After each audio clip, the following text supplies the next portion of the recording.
여러분 안녕하십니까? 2월 10일 화요일입니다. 오늘 우리 말씀 산책은 에스겔 19장 1절입니다.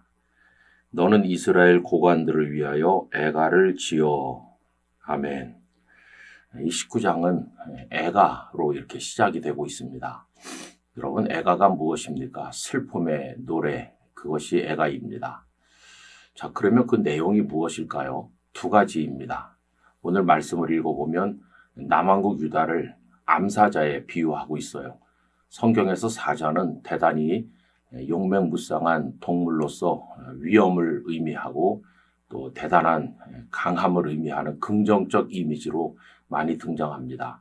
근데 남왕국 유다를 암사자로 표현한 것은 아주 좋게 말하는 거죠. 그런데 그 암사자에게 새끼가 이제 여러 마리 있었는데 그 중에 한 마리를 잘 키웠습니다. 그런데 그 새끼가 그만 사람들에게 붙잡혀서 끌려가는데 어디로 끌려간다고 말하느냐 하면은 애굽으로 끌려간다고 이야기하는 겁니다. 이 애굽으로 끌려간 그 사자 새끼, 그것이 의미하는 것은 여호아하스 왕을 의미하는 것이죠. 제가 그 4절 말씀을 읽어보면 이렇습니다. 이방이 듣고 함정으로 그를 잡아 갈고리로 꿰어 끌고 애굽 땅으로 간지라. 이 애굽 땅으로 끌려간 왕이 여호아하스이고 그 일이 실제로 일어난 것은 BC 609년입니다. 그것에 관해서 열왕기하 23장 34절에 말씀되어 있죠. 바로 느고가 요시야의 아들 엘리야김을 그의 아버지 요시야를 대신하여 왕으로 삼고 그의 이름을 고쳐 여호야김이라 하고 여호아하스는 애굽으로 잡아갔더니 그가 거기서 죽으니라. 여호아하스가 애굽으로 끌려가서 이제 죽게 되고 그 대신 여호야김이 왕이 되었다 하는 말씀이죠.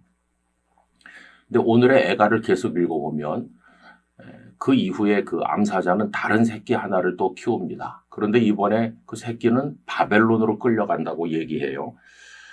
9절을 읽어보면 우리에 넣고 갈고리를 꿰어 끌고 바벨론 왕에게 이르렀나니 이렇게 나와요. 이번에는 바벨론으로 또 끌려간다는 거예요.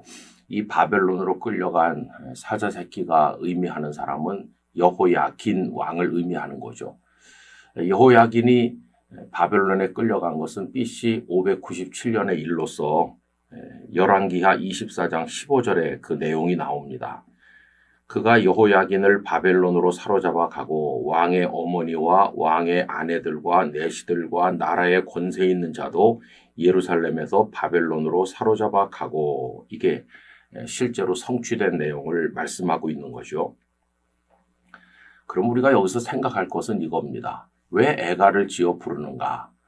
에스겔이 애가를 지어서 사람들에게 들려줄 때 이미 여호아하스가 애굽으로 잡혀간 일이라든가 여호야긴이 바벨론으로 잡혀오는 일은 과거에 다 일어난 일입니다. 에스겔 자신이 여호야긴이 바벨론으로 올 때 같이 붙들려 온 거 아니겠어요? 근데 이 애가의 내용이 과거의 일을 좀 토대로 한 것이죠. 그럼 애가를 왜 부르는 것입니까? 지난날에 우리들의 왕들이 폐위당해서 끌려갔지. 참 마음이 아프다. 이 지난 세월을 탄식하고 슬퍼하면서 눈물 흘리기 위한 그런 목적으로 애가를 부르는 것일까요?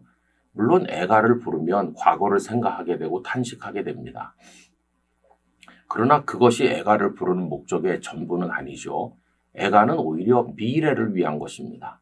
지난 세월에 이렇게 아프고 고통스러운 일이 있어서 오늘 우리가 슬퍼서 노래를 부르지만 더 이상 이런 비극을 반복하지 않기 위해서 우리는 앞으로 어떻게 해야 될 것인가, 그거를 다짐하기 위해서 애가를 부르는 것입니다. 그래서 애가는 과거에 매여 있는 노래라기보다는 미래를 노래다. 미래를 준비하는 노래다. 그렇게 이야기할 수가 있다는 것입니다. 지난 세월의 역사라고 하는 것은 그 자체로는 교훈이 되지 않습니다. 그 지난 세월의 역사를 교훈이 되게 하려면 우리 마음에 받아들이고 그걸 생각하고 울 때는 울지만은 그걸 토대로 해서 미래를 위한 어떤 새로운 다짐을 가질 때 그것이 미래를 위해서 소중한 교훈이 되는 것이죠.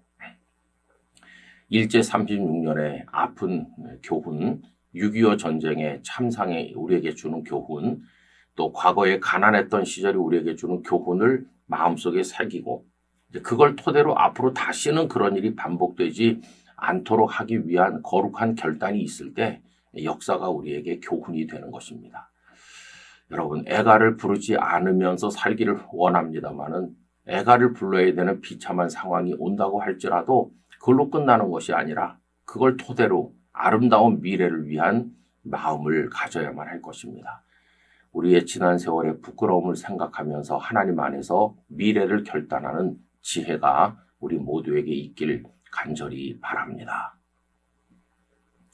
아버지 하나님, 남한국 유다의 멸망을 둘러싼 애가를 보면서 오늘 저희들이 과거 역사가 우리에게 주는 교훈을 마음에 새기기를 원하나이다. 단지 탄식하고 슬퍼만 할 것이 아니라 미래를 위해 열리는 마음을 가지게 하셔서 그래서 더 나은 미래, 올바른 미래, 축복의 미래를 향해 나갈 수 있도록 교훈을 얻게 하여 주옵소서. 예수님의 이름으로 기도하옵나이다. 아멘.